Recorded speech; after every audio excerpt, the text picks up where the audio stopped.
বন্ধুরা, আজ আমরা আলোচনা করব এমন এক বিষয় যা বাইরে থেকে দেখলে আপনার আমার বা বহু মানুষেরই সাধারণ বলে মনে হতে পারে, কিন্তু ভেতরে ভেতরে রাজনৈতিক অর্থনৈতিক প্রভাব যা বহু দেশের জন্যই গুরুত্বপূর্ণ। বন্ধুরা, চাঁদে পতাকা গোঁজা শুধু গর্বের বিষয় নয়, এটি এখন হাজার হাজার কোটি টাকার ব্যবসার দরজা খুলে দিয়েছে। চন্দ্রযান-3 এর ঐতিহাসিক সাফল্যের পর ইসরো কি শুধু বিজ্ঞান নিয়েই ব্যস্ত, নাকি তারা এখন বিশ্বের স্পেস মার্কেটের বড় খেলোয়াড় হতে চলেছে?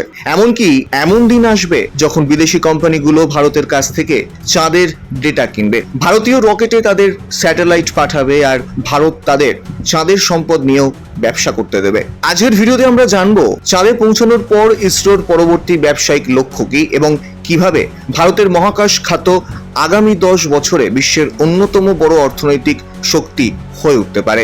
নমস্কার বন্ধুরা, আজ আপনারা দেখছেন পলি ইন্ডিয়া বাংলা। 2023 সালে চন্দ্রযান-3 এর সফল অবতরণ শুধু ভারতের জন্য নয়, পুরো বিশ্বের জন্য একটি বড় ঘটনা ছিল। ভারত পৃথিবীর প্রথম দেশ হিসেবে চাঁদের দক্ষিণ মেরুর কাছে সফলভাবে অবতরণ করে ইতিহাস করে। কিন্তু এই সাফল্যের পর প্রশ্ন উঠছে, এর পর কি? অনেকেই ভাবেন মহাকাশ গবেষণা মানেই শুধু বিজ্ঞান, কিন্তু বাস্তবতা হলো আজকের দিনে মহাকাশ খাত একটি বিশাল ব্যবসা, আর ইসরো এখন সেই ব্যবসায়িক সুযোগগুলোকেই কাজে লাগাতে চাইছে। কারণ এদের প্রথম লক্ষ্য স্যাটেলাইট লঞ্চ ব্যবসা বাড়ানো।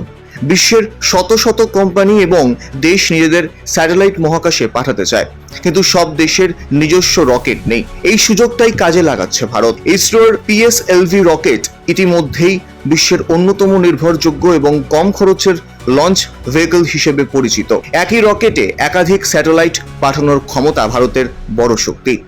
চন্দ্রযান-3 এর সাফল্যের পর আন্তর্জাতিক বাজারে ভারতের বিশ্বাসযোগ্যতা আরও বেড়েছে, ফলে আগামী দিনে আরও বেশি বিদেশি স্যাটেলাইট ভারতের রকেটে উৎক্ষেপিত হতে এটি ভারতের জন্য বিলিয়ন ডলারের আয়ের উৎস হতে পারে। দ্বিতীয় লক্ষ্য মহাকাশ ডেটা বিক্রি। বন্ধুরা, আজকের পৃথিবীতে ডেটাই সবচেয়ে মূল্যবান সম্পদ। স্যাটেলাইট থেকে পাওয়া ছবি এবং তথ্য কৃষি, আবহাওয়া, প্রতিরক্ষা, খনিজ অনুসন্ধান এবং নগর পরিকল্পনায় ব্যবহৃত হয়। ভারতের স্যাটেলাইটগুলো প্রতিদিন বিপুল পরিমাণ তথ্য সংগ্রহ করে। এই ডেটা বিভিন্ন দেশ, কোম্পানি এবং গবেষণা সংস্থার কাছে বিক্রি করা যায়। বিশ্বব্যাপী আর্থ অবজারভেশন ডেটা মার্কেট দ্রুত বাড়ছে। ইসরো এবং এর বাণিজ্যিক সংস্থা NCIL এই বাজারে নিজেদের উপস্থিতি বাড়াতে চাইছে। এর তৃতীয় লক্ষ্য হচ্ছে স্পেস স্টার্টআপ ইকোসিস্টেম। কয়েক বছর আগেও ভারতের মহাকাশ খাত প্রায় পুরোপুরি সরকারের নিয়ন্ত্রণে ছিল, কিন্তু এখন পরিস্থিতি বদলেছে। ভারত শতাধিক স্পেস স্টার্টআপ কাজ করছে, যেমন Skyroot aerospace, Agnikul, Cosmos, pixel এগুলি। ইসরো এখন এই কোম্পানিগুলোর সঙ্গে প্রযুক্তি ভাগ করে কাজ করছে। এর ফলে নতুন রকেট, নতুন স্যাটেলাইট এবং নতুন ব্যবসার সুযোগ তৈরি হচ্ছে। ভারতের লক্ষ্য শুধু সরকার নয়, পুরো একটি স্পেস ইকোসিস্টেম তৈরি করা। চতুর্থ লক্ষ্য স্পেস স্টেশন। বর্তমানে পৃথিবীর কক্ষপথে সবচেয়ে পরিচিত মহাকাশ স্টেশন হলো ইন্টারন্যাশনাল স্পেস স্টেশন, কিন্তু আগামী দশকে ভারত নিজস্ব স্পেস স্টেশন তৈরির পরিকল্পনা করছে। যদি এটি বাস্তবায়িত হয়, তাহলে ভবিষ্যতে গবেষণা, শিল্প কারখানা এবং বাণিজ্যিক কার্যক্রমের জন্য বিভিন্ন দেশ ভারতীয় স্পেস স্টেশন ব্যবহার করতে পারে। এটি নতুন আয়ের পথ খুলে দিতে পারে। পঞ্চম লক্ষ্য গগনযান ও মানব মহাকাশ যাত্রা। ভারতের মানব মহাকাশ কর্মসূচি হলো গগনযান মিশন। যদি এটি সফল হয়, তাহলে ভারত বিশ্বের কয়েকটি দেশের মধ্যে চলে আসবে যারা নিজের মহাকাশচারীকে নিজস্ব প্রযুক্তিতে মহাকাশে পাঠাতে পারে। এর ব্যবসায়িক গুরুত্বও বিশাল। প্রশিক্ষণ, প্রযুক্তি, লাইফ সাপোর্ট সিস্টেম এবং আন্তর্জাতিক সহযোগিতার মাধ্যমে বড় অর্থনৈতিক সুযোগ তৈরি হতে পারে। ষষ্ঠ লক্ষ্য চাঁদের অর্থনীতি। এবার আসি সবচেয়ে রোমাঞ্চকর বিষয়। চাঁদ এখন শুধু গবেষণার জায়গা নয়, অনেক দেশ এবং কোম্পানি ভবিষ্যতের লুনার ইকোনমি নিয়ে কাজ করছে। চাঁদের মাটিতে জল বরফের উপস্থিতি ভবিষ্যতের জ্বালানি উৎপাদনের সম্ভাবনা তৈরি করছে। যদি চাঁদে স্থায়ী ঘাঁটি গড়ে ওঠে, তাহলে সেখানে খনিজ সম্পদ, জ্বালানি এবং পরিবহন পরিষেবা নিয়ে নতুন ব্যবসার জন্ম হবে। ভারত ইতিমধ্যেই চন্দ্রযান-3 এর মাধ্যমে মূল্যবান বৈজ্ঞানিক তথ্য সংগ্রহ করেছে। এই অভিজ্ঞতা ভবিষ্যতের চন্দ্র মিশনে ভারতের অবস্থানকে শক্তিশালী করবে। এরপরে হচ্ছে সপ্তম লক্ষ্য ডিপ স্পেস মিশন। ইসরো শুধু চাঁদে থেমে থাকতে চায় না। ভারতের লক্ষ্য মঙ্গল, শুক্র এবং গভীর মহাকাশ গবেষণায় আরো বড় ভূমিকা নেওয়া। মহাকাশ প্রযুক্তির যত উন্নতি হবে, তত নতুন নতুন বাণিজ্যিক সুযোগ তৈরি হবে।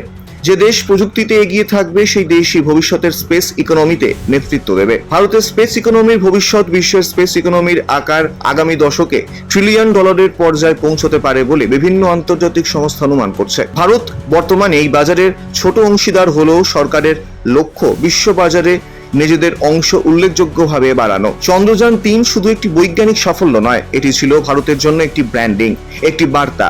ভারত কম খরচে, নির্ভরযোগ্যভাবে এবং দক্ষতার সঙ্গে মহাকাশ প্রযুক্তি তৈরি করতে পারে, এটাই ছিল বার্তা।